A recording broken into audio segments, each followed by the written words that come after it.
নমস্কার, বাঙালি রান্নাঘরে আপনাদের সবাইকে স্বাগত। আজ আমার রেসিপি চিংড়ি মাছ দিয়ে পুঁই শাক। পুঁই শাক আর চিংড়ি মাছ করার জন্য আমি এখানে চিংড়ি মাছ, বড় চিংড়ির মাথাগুলো আমি নিয়ে নিয়েছি, আর কটা চিংড়ি বড় ছিল বলে আমি এরকম টুকরো করে নিয়েছি। এখন এই চিংড়ি মাছগুলোকে, মাথা আর চিংড়ি মাছগুলোকে আমি একটু ভেজে নেব।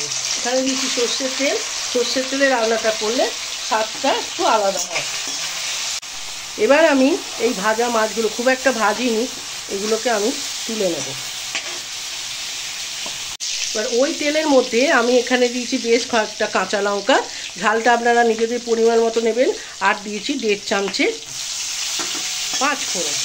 একটু নাড়াচাড়া করে এখানে আমি একটা সবজি কেটে রেখেছি, যেখানে নিয়েছি পুঁই শাক, কুমড়ো, মূলো, আলু। এই কটা আমি এর মধ্যে এখন দিয়ে দেবো।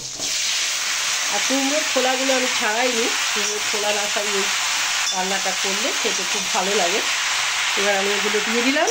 দেওয়ার পর আমি তেলের সাথে একটু নাড়াচাড়া করে নেব। আমি সামান্য নাড়াচাড়া করে নিচ্ছি। এবার এখানে দেব একটু হলুদ, আর দেব সামান্য একটু লঙ্কা গুঁড়ো। এই রান্নাটা একটুখানি মশলা দিই আপনার রান্নাটা হয়ে যায়, আর খেতেও খুব ভালো লাগে। আর আমি এখানে দেবো পরিমাণ মতো লবণ। পরিমাণ মতো লবণ দিলাম। এবার ভালো করে একটু নাড়াচাড়া করে ঢাকা চাপা দিয়ে আমি সবজিগুলো সেদ্ধ হতে দেবো। চাপাটা খুললাম, দেখুন সবজিটা অনেকটা নরম হয়ে এসেছে। এখন আমি যে চিংড়ি মাছ আর মাথাগুলো ভেজে রেখেছিলাম ওগুলো পুরোটা আমি দিয়ে দিলাম, আর এর সাথে দেবো সামান্য একটু চিনি, যাতে স্বাদের ব্যালেন্সটা বজায় থাকে। এবার আমি আরও কিছুক্ষণ এবার এটাকে নাড়াচাড়া করবো। এবার আঁচটা আমি মিডিয়ামে করে দিলাম, অল্প আঁচে বসিয়েছিলাম। তারপরে আমি এবার চাপা দিয়ে এটাকে আমি একটু হতে দেবো।